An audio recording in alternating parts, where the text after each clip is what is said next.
Good afternoon, everybody. Car and Biker here. On my Sunday afternoon ride, it's turned a little bit wet. Kind of goes with the video I recorded about 5 minutes ago, where I was talking about the bike tech that manufacturers put on the bikes as standard, including things like traction control, ABS and rain mode. So now that it's raining, I have to moderate my right hand a bit because the roads are feeling a bit greasy now. It's just a little bit of rain we've had, not enough to wash away the junk, just enough to lift it up and make everything a bit slipperier.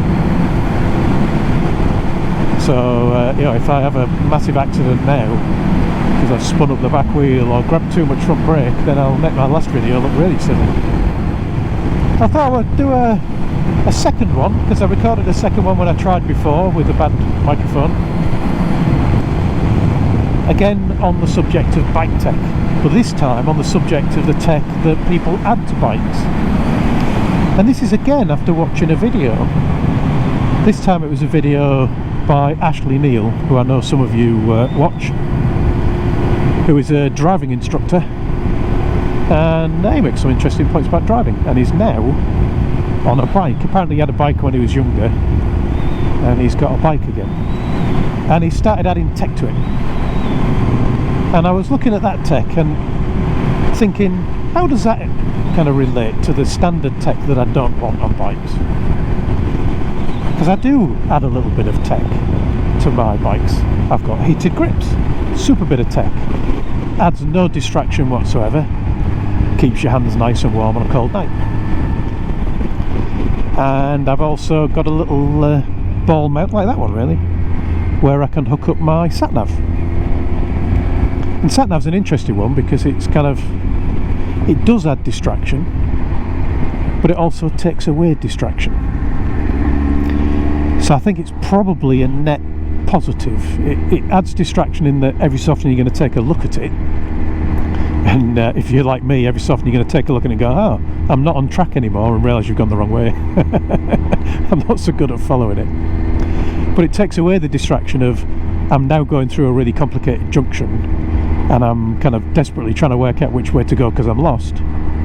Or I can just have a quick glance down and go, third exit. And I was watching this video of Neal's anyway, where he was talking about the tech that he's added to his bike. One of them was he's added a screen that sits on his handlebars, and he can cast his phone to it. I guess it's a bit like Apple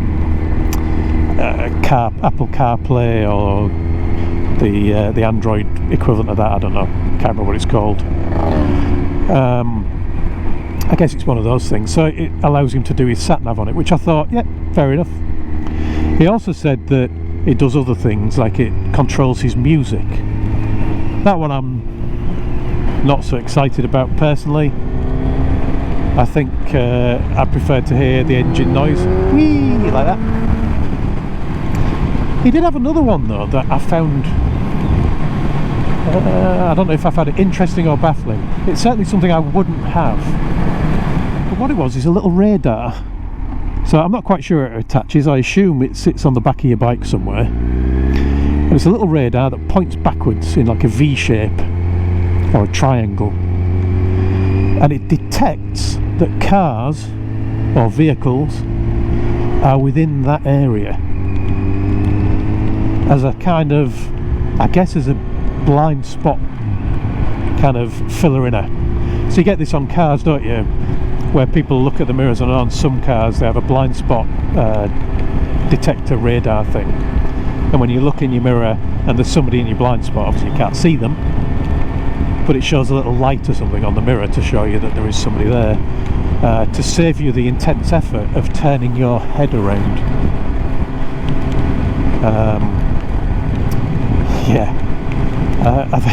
I think unless you've got an injury that means you can't turn your head around, you really should be turning your head around more for those kind of things than using a blind spot detector, because again they can fail and then you may well just pull into the side of somebody. When it detects that somebody's in your blind spot, it beeps. And I thought, what really is the point of that?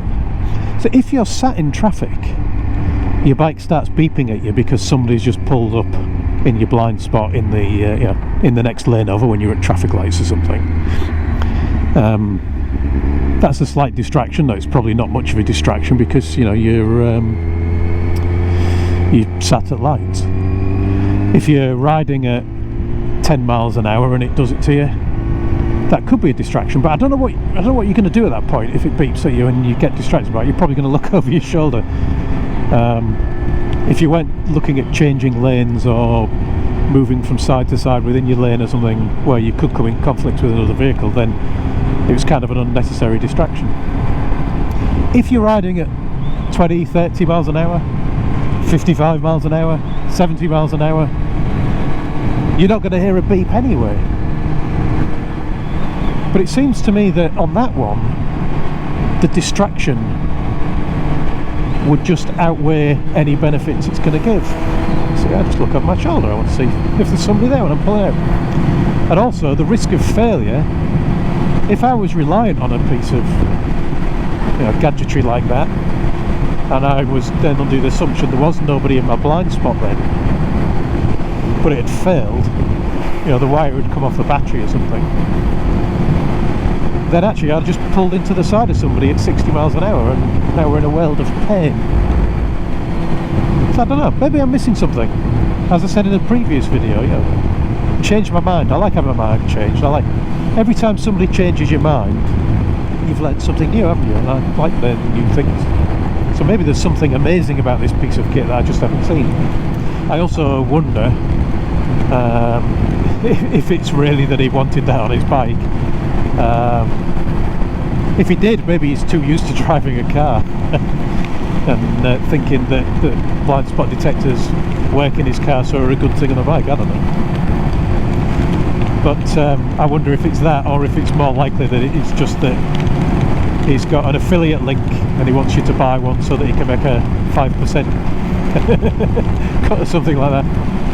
I mean, he does that kind of thing, he doesn't hide it. I have no problem with that. Each to their own, as long as you're not trying to diddle people.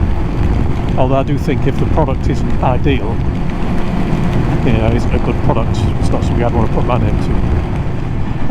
I think there's probably a lot of little gadgets like that though. I'm quite interested to hear in the comments of any other gizmos that you've seen that are really just not worth the money and just a profit making on something that doesn't work. Or maybe there's some gizmos that really do work that I really should get hold of that I just haven't thought about. Let me know in their comments. Anyway, I shall wrap that one up. I think the rain is finally slowing down, so I might be able to dry my bike off by riding it in drier air until I get home.